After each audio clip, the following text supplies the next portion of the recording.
Trespassers will be prosecuted. പണ്ടൊക്കെ നമ്മുടെ കേന്ദ്ര സർക്കാർ ചില സ്ഥാപനങ്ങളുടെ മുന്നിലൊക്കെ വെക്കുന്ന ബോർഡാണ്, അതിക്രമിച്ച് കടക്കുന്നവർ ശിക്ഷിക്കപ്പെടും. നമ്മുടെ ഗ്രാമങ്ങളിലൊന്നും അങ്ങനെ ഒരു ഊരുവലക്ക് വലുതായി ഉണ്ടായിരുന്നില്ല. ഒറ്റപ്പെട്ട നിലയിലൊക്കെ അഹിന്ദുക്കൾക്ക് പ്രവേശനമില്ല എന്നൊക്കെ പറഞ്ഞാൽ ക്ഷേത്രങ്ങളിൽ ബോർഡ് വെക്കും. ഈ വഴികളിലൂടെ ഈ വഴികളിലൂടെ അവർ പോയിക്കൂടാ ഇവർ പോയിക്കൂടാ എന്നൊക്കെ പറഞ്ഞതിനെയാണ് നമ്മളെല്ലാം കൂടെ എടുത്ത് കാട്ടിക്കളഞ്ഞത്. ഇപ്പോൾ ദേ നമ്മുടെ ഛത്തീസ്ഗഡിൽ ഒരു ബോർഡ് വെച്ചിട്ടുണ്ട് ചില ഗ്രാമങ്ങളിൽ. എന്താ ആ ബോർഡിൽ പറയുന്നതെന്നറിയോ? ഇവിടെ പാസ്റ്റർമാർക്കും മതം മാറിയ ക്രിസ്ത്യാനികൾക്കും പ്രവേശനമില്ല. ഈ വിഷയവുമായി ബന്ധപ്പെട്ട് അതിൻ്റെ ആളുകൾ കോടതിയിൽ പോയി. ഹൈക്കോടതി പറഞ്ഞു ആ ബോർഡ് നീക്കണ്ട, അവിടെ തന്നെ ഇരുന്നോട്ടെ എന്ന്. അപ്പോഴാണ് നമ്മുടെ കോഴിക്കോട് ബിഷപ്പിന് IDSF, PDSF and PDSF CWC and XYZ എന്ന് പറയുന്ന സംഘടനയിൽ നിന്ന് കത്ത് വന്നിരിക്കുന്നത്. പള്ളി തന്നെ നിസ്കരിക്കണം, ബാങ്ക് വിളിക്കണം.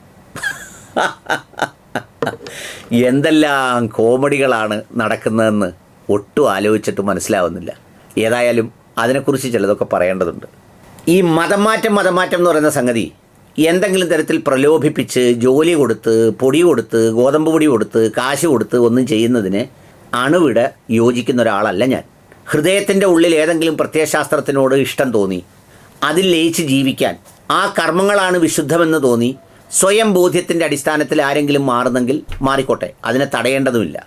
പക്ഷേ ഞാൻ പറഞ്ഞു വരുന്നത്, ഇത്തരം കാര്യങ്ങളൊക്കെ നടന്നു പോകുമ്പോഴും ഒരു സമൂഹമെന്നുള്ള നിലയിൽ മാറ്റാൻ ചെല്ലുന്നവർ പാലിക്കേണ്ടതും ഈ മാറ്റപ്പെടുന്നതിനെ പ്രതിരോധിക്കുന്നവർ പാലിക്കേണ്ടതുമായ ചില രാജ്യ മര്യാദകളുണ്ട്.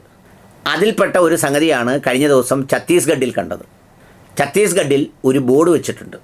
ആ ബോർഡ് എന്താണെന്ന് ചോദിച്ചാൽ, മതം മാറിയ ക്രിസ്ത്യാനികൾക്കും പാസ്റ്റർമാർക്കും ഇവിടെ പ്രവേശനമില്ല എന്നതാണ് ആ ബോർഡിൻ്റെ അർത്ഥം. ഇവിടെ കുറേ ആളുകൾ കിടന്ന് ലവ് ജിഹാദേ, കാക്കാമാർ ഇതാ അടിച്ചുകൊണ്ട് പോന്നേ, കാക്കാമാർ പെണ്ണുങ്ങളെ അടിച്ചുകൊണ്ട് പോന്നേ, രാജ്യം പിടിക്കാൻ പോന്നേ എന്നൊക്കെ പറയുമ്പോഴാണ് ഈ ബോർഡ് വെച്ചിരിക്കുന്നത്. യഥാർത്ഥത്തിൽ ആ ബോർഡ് വെക്കുന്ന തരത്തിലേക്കുള്ള പ്രവൃത്തി ഉണ്ടാകാൻ പാടുണ്ടോ എന്ന് ചോദിച്ചാൽ ഒരിക്കലും പാടില്ല.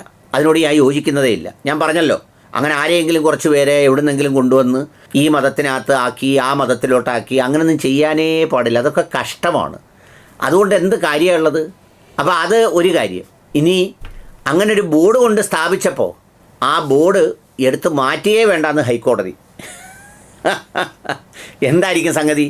അതിനനുഗുണമായ വല്ല കാര്യങ്ങളും അവർ പോയി റിപ്പോർട്ട് ചെയ്തോ, കൊടുത്തോ? അതായത് ഈ ഗ്രാമത്തിൽ നിന്ന് ഇത്ര ആളുകളെ ഇങ്ങനെ മാറ്റി എന്നൊക്കെ പറഞ്ഞ കണക്ക് കൊടുത്തോ? എനിക്ക് അറിഞ്ഞുകൂടാ. ഇനി കണക്ക് കൊടുക്കാതെ ഈ പറയുന്ന ഇതിനെ തടയുന്ന ആളുകളോടൊപ്പം ചേർന്നാണോ ഹൈക്കോടതി അങ്ങനെ പറഞ്ഞത്? ഇത് രണ്ടും എനിക്ക് അറിഞ്ഞുകൂടാ. പക്ഷേ ഈ സംഗതിയുടെ ബോർഡ് കണ്ട് ഞാൻ വല്ലാതെ ചിരിച്ചുപോയി.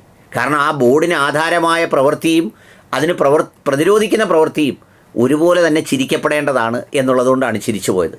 ഈ ചിരി അങ്ങനെ നിലനിൽക്കുമ്പോഴാണ് ദേ വരുന്നപ്പാ നമ്മുടെ താമരശ്ശേരി ബിഷപ്പിന് ഒരു കത്ത്. ആ കത്തിലെ ആവശ്യം എന്താ? ആ കത്തിലെ ആവശ്യം പള്ളിക്കൂടത്തിൽ തന്നെ നിസ്കരിക്കണം, ബാങ്കും വിളിക്കണം, അല്ലാഹു അക്ബർ എന്ന് ഓരോ പീരീഡ് കഴിയുമ്പോഴും വിളിക്കണം.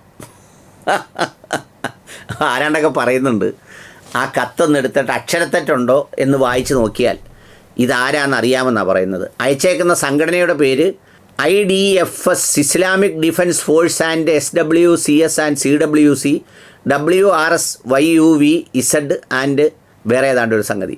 ഇതെല്ലാം കൂടെ ചേർത്ത് അയച്ചേക്കുന്നത്. ഇതിന് യഥാർത്ഥത്തിലൊന്ന് ഇറങ്ങി പിടിച്ചായിരുന്നെങ്കിൽ ഭയങ്കര രസമായിരുന്നു. ആർക്കാണ് ഇത്രയും ആഗ്രഹം എന്നൊന്ന് കാണാമായിരുന്നു. കാരണം പള്ളികളിൽ പോലും നിസ്കരിക്കാൻ മുഴുവൻ ആളുകളില്ല. സാധാരണ നിസ്കാരങ്ങൾക്കൊക്കെ 3-4 വരിയേ ഉള്ളൂ. അവിടെ ഇഷ്ടംപോലെ സ്ഥലം കിടപ്പുണ്ട്.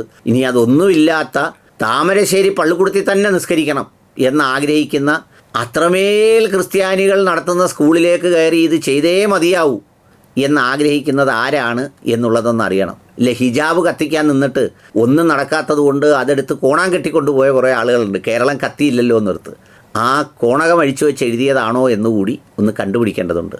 ഏതായാലും വിചിത്രമാണ് കത്തുകൾ.